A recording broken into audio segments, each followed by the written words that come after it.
ang mga nakakagimbal na pangyayari.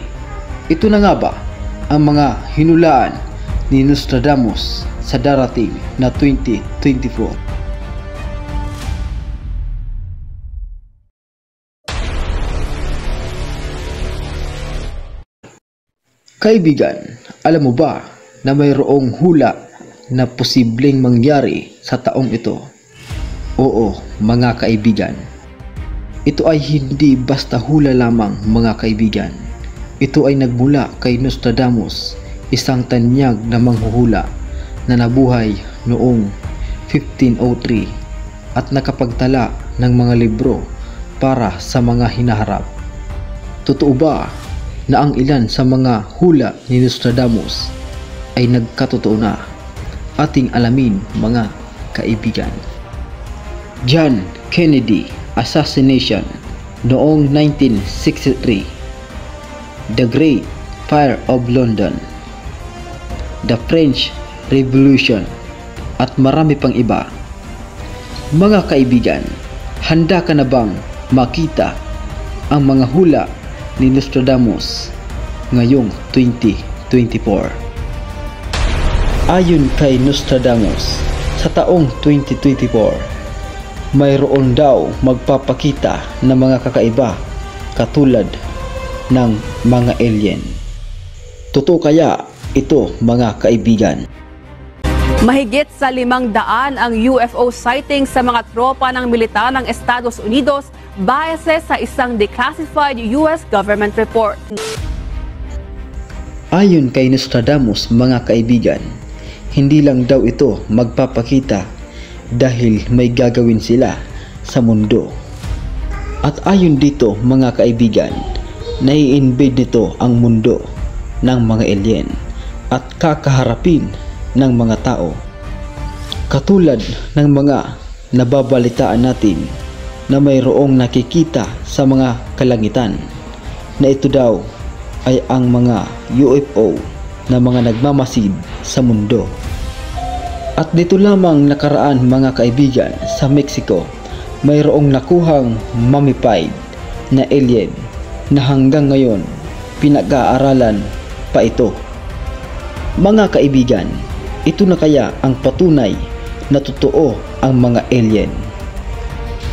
O ang mga ito ba'y nagpaparamdam na sila'y paparating na sa mundo? World War, 4 na digmaang pandaigdig, magaganap sa taong 2024. 3 malalaking bansa ang magkakagulo. Ito ay ang Amerika, China, at ang Russia. Alam naman natin, mga kaibigan, na hindi ganoon kaganda ang samahan ng 3 bansa, na mayroong hindi pagkakasunduan ang 3 bansa na mahahantong sa isang digmaan. Ito ba isang nuclear war? May posibilidad na maging ganun dahil ang China nagpapalakas na ng nuclear weapon na sinasabi na aabot ng 1,000 nuclear warhead ang kanilang gamit sa taong 2030. At pagka natuloy ang digmaan, malaking pinsala ito sa mga nananahan sa ibabaw ng mundo. AI takes over. Mga kaibigan, ayon kay Nostradamus, sa darating na 2024, magkakaroon na ng mga AI na tao, o sabihin na natin na mga robot. Ito ay ang makakasama na ng mga tao sa mundo, at darating ang panahon na hindi na ito kayang kontrolin ng tao. Nakakatakot mang isipin, mga kaibigan, ngunit ito ang nakasulat sa libro. Paano na lang kung magkatotoo ang sulat na nakatala sa libro ni Nostradamus? Artificial organ. Ayon sa hula ni Nostradamus, magkakaroon na ng artificial organ para sa mga tao. Ito ay ilalabas sa taong 2024. Para ito sa mga tao na may sakit na kailangan palitan o tanggalin ang mga loob ng katawan. Ano kaya ang masasabi ninyo dito mga kaibigan?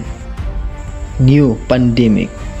Ito ay nakasulat sa aklat ni Nostradamus na magkakaroon ng panibagong sakit sa taong 2024. Ito ay ang tatawaging sleep pandemic sa taong 2024 kung saan lalaganap ito sa buong mundo. Giant earthquake. Ayon din sa mga hula ni Nostradamus, magkakaroon ng malaking pagyanig sa mundo. Magaganap daw ito sa bansang California sa taong 2024. Ang sinasabing lindol na magaganap ay sobrang lakas, kaya libo-libo ang mga mamamatay. Mga kaibigan, ano kaya ang sinasabi ng banal na kasulatan tungkol sa ating mga pinag-uusapan? Ayon sa banal na kasulatan na ating mababasa sa aklat ni Isaias sa kapitulo 46 at bersikulo 8 hanggang 10. Inyong alalahanin ito, magpakalalaki kayo.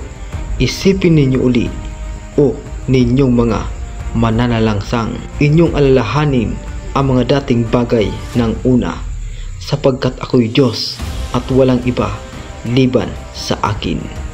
Ako'y Diyos at walang gaya ko na nagpapahayag ng wakas mula sa pasimula at mula ng mga unang panahon. Ayon sa banal na kasulatan mga kaibigan, ang Diyos ay nagpahayag ng wakas mula sa pasimula ng kanyang paglalang. Gaya ng sinabi ng ating Panginoong Hesus na makakarinig tayo ng mga digmaan sapagkat magsisitindig ang bansa laban sa bansa at ang kaharian laban sa kaharian, at magkakagutom at magkakasalot at lilindol sa iba't ibang dako. Datapwat ang lahat ng mga bagay na ito ay siyang pasimula ng kahirapan. Alam nyo ba mga kaibigan, ito'y magaganap sa mga huling araw. Kaya ang sabi ng Diyos, huwag kayong mangakinig sa mga salit-saling sabi ng mga tao, sapagkat kung tinatanggap natin ang patotoo ng mga tao, ay lalong dakila ang patotoo ng Diyos. Maraming salamat sa Diyos sa inyong panonood mga kaibigan.